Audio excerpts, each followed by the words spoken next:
जय माता दी दोस्तों, कैसे हैं आप सभी। आशा करता हूं दोस्तों आप सभी अच्छे होंगे, स्वस्थ होंगे। हमारे एक सब्सक्राइबर हैं, उन्होंने एक कमेंट किया था और उन्होंने ये पूछा था कि जो भी हम मंत्र का जाप करते हैं, उस जाप की जो ऊर्जा होती है, उस ऊर्जा को हम अपने शरीर के अंदर कैसे ठहराएं। वो ऊर्जा हमारे शरीर के अंदर ही रहे, वो ऊर्जा हमारे शरीर से बाहर ना निकले। सिर्फ़ और सिर्फ वो ऊर्जा तभी बाहर निकले जब हम चाहते हों। हम उस ऊर्जा को अपने शरीर में कैसे लॉक करें, इस विषय पे उन्होंने जानकारी पूछी थी। तो यही मैं आज आपको बताने वाला हूं, तो वीडियो को लास्ट तक देखना। और अगर आपको ये वीडियो अच्छा लगता है तो लाइक करना, चैनल को सब्सक्राइब ज़रूर करना। देखिए दोस्तों, जब भी हम किसी भी मंत्र का जाप करते हैं, कोई पूजा करते हैं, कोई साधना करते हैं, तो उस वक्त में हमारे शरीर से बहुत ज़्यादा ऊर्जा, जो हमारे मंत्रों की ऊर्जा होती है, वो हमारे शरीर में प्रवेश करनी शुरू कर देती है। यानी कि उदाहरण के तौर पे मान लीजिए आप पंचाक्षरी मंत्र का जाप कर रहे हैं, जो कि ओम नमः शिवाय है। ओम नमः शिवाय का जाप करने से बहुत भारी मात्रा में ऊर्जा हमको प्राप्त होनी शुरू हो जाती है। या फिर नवारण मंत्र का जाप ले लो, चाहे आप ओम नमो नारायण इस मंत्र का जाप ले लो, गायत्री मंत्र ले लो, महामृत्युंजय मंत्र ले लो। ये जितने भी मंत्र मैंने आपको बताए, ये मंत्र बहुत ही ज़्यादा मात्रा में ऊर्जा को उत्सर्जित करते हैं और हमारे शरीर के जो चक्र हैं उनको बैलेंस करते हैं और हमारे अंदर उस ऊर्जा को प्रवेश करते हैं। तो ऐसे में आपको क्या करना है कि सबसे पहली चीज़ जो देखने वाली है वो है आपका आसन। आपका जो आसन है, जिसके ऊपर बैठ करके आप जाप कर रहे हो। क्योंकि जब भी हम मंत्र का जाप करते हैं और जाप करते वक्त हम जिस जिस वस्तु का उपयोग करते हैं, जिस जिस सामग्री का उपयोग करते हैं, वो भी हमारे साथ साथ जागृत हो जाती है, उनमें भी हमारी मंत्रों की ऊर्जा प्रवेश कर जाती है। तो ऐसे में उन चीज़ों को हमें किसी भी व्यक्ति को नहीं छूने देना चाहिए। जैसे कि आपका आसन, अपने आसन को हमेशा अपने पास रखिए, सुरक्षित रखिए। और कोई अन्य व्यक्ति, चाहे वो आपके घर का हो, आपके परिवार का हो, कोई भी हो, वो व्यक्ति आपके आसन को ना स्पर्श करे, ना छुए और ना ही उसके ऊपर बैठे।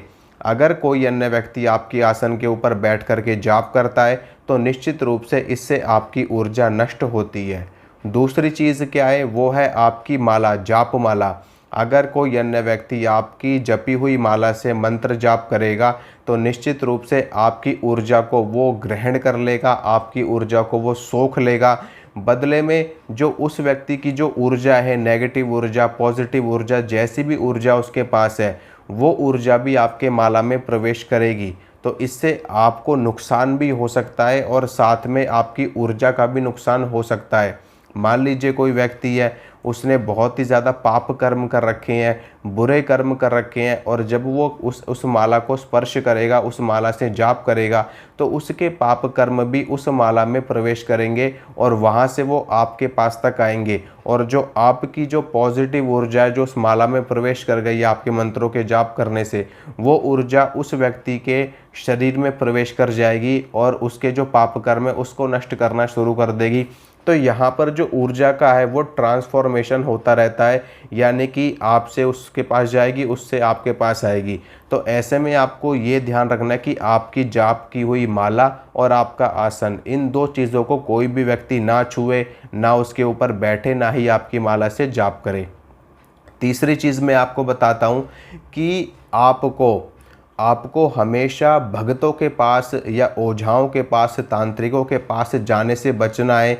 क्योंकि वहाँ पर जाने से भी आपकी ऊर्जा नष्ट होती है। मान लीजिए आपके इष्ट देवता हनुमान जी हैं और आपने खूब मंत्र जाप किए हैं हनुमान जी महाराज के। अब आप किसी भगत के पास चले जाते हैं, वो भगत किसी और देवी को या किसी और देवता को पूजता है। अब उस भगत के पास आप जा रहे हो, लगातार जा रहे हो, वो भगत आपके सिर के ऊपर हाथ रख करके कोई मंत्र पढ़ता है, या फिर आपके सिर के ऊपर हाथ रख करके ये पता करने की कोशिश करता है कि आपके साथ में क्या शक्ति है, किस मंत्र की ऊर्जा है। तो ऐसे में आपकी ऊर्जा का ह्रास होता है, आपकी ऊर्जा नष्ट होती है और उस साधक की, उस भगत की ऊर्जा आपके शरीर में प्रवेश कर जाती है और आपके शरीर की जो ऊर्जा है वो उस भगत के पास, उस साधक के पास में ट्रांसफ़र हो जाती है। ऐसे में भी आपको बचना है। अगर आप किसी के पास जा भी रहे हैं तो आप अपना सिर्फ़ और सिर्फ दूर दूर से ही आप उनसे बातचीत करिए। वो व्यक्ति आपके सिर के ऊपर हाथ ना रखें, या फिर वो व्यक्ति किसी भी चीज़ का उतारा आपके ऊपर से ना करें। जैसे कि होता है ना, कई बार कुछ कुछ भगत ऐसे होते हैं जो आपके ऊपर से नींबू वार लेते हैं, आपके ऊपर से लौंग का जोड़ा वार लेते हैं, आपके ऊपर से कोई भोग वार लेते हैं, या आपके सिर के ऊपर हाथ रख करके आपकी ऊर्जा को खींचने की कोशिश करते हैं। तो ऐसे लोगों के पास भी आपको जाने से बचना है, नहीं तो आपकी ऊर्जा नष्ट होगी। इसके अलावा एक चीज़ और आप कर सकते हैं, आप नियम से कवच का पाठ ज़रूर करें। देखिए दोस्तों, कवच जो होता है ना, वो हमारे शरीर की ही सुरक्षा नहीं करता, बल्कि हमारी आत्मा की भी सुरक्षा करता है, और हमारे साथ में जो शक्ति चल रही होती है उसको भी लॉक करके रखता है। और हमारे जो मंत्र है उसकी ऊर्जा को कोई व्यक्ति ना चुरा पाए, कोई तांत्रिक, कोई ओझा ना चुरा पाए। तो इसके लिए भी कवच का पाठ किया जाता है। तो आप जिस भी देवी को या जिस भी देवता को मानते हो, उनके कवच का पाठ आपको ज़रूर करना चाहिए, ताकि आपकी ऊर्जा आपके शरीर में सुरक्षित रहे, वो लॉक रहे, और कोई भी व्यक्ति उसको ना चुरा पाए।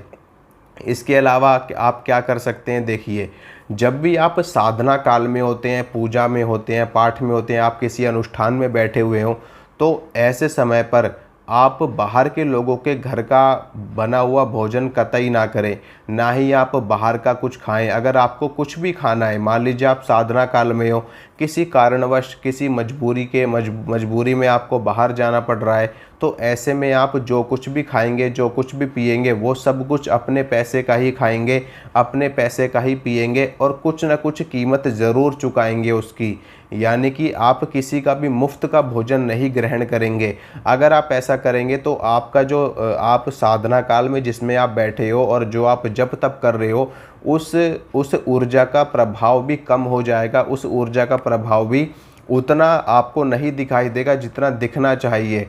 तो ऐसे में आपको इन सभी चीज़ों से बचना है, और जो जो चीज़ें मैंने आपको बताई है, इन चीज़ों को अगर आप फॉलो करते हो तो निश्चित रूप से आपकी ऊर्जा कोई भी व्यक्ति नहीं चुरा सकता, और आपकी ऊर्जा हमेशा आपके शरीर में लॉक रहेगी, सुरक्षित रहेगी, सेफ रहेगी। तो अगर आपको ये वीडियो अच्छा लगा है तो वीडियो को लाइक कर देना, वीडियो को शेयर करना, चैनल को सब्सक्राइब ज़रूर करना। मिलूँगा आप सभी से अगली वीडियो में। जय माता रानी की।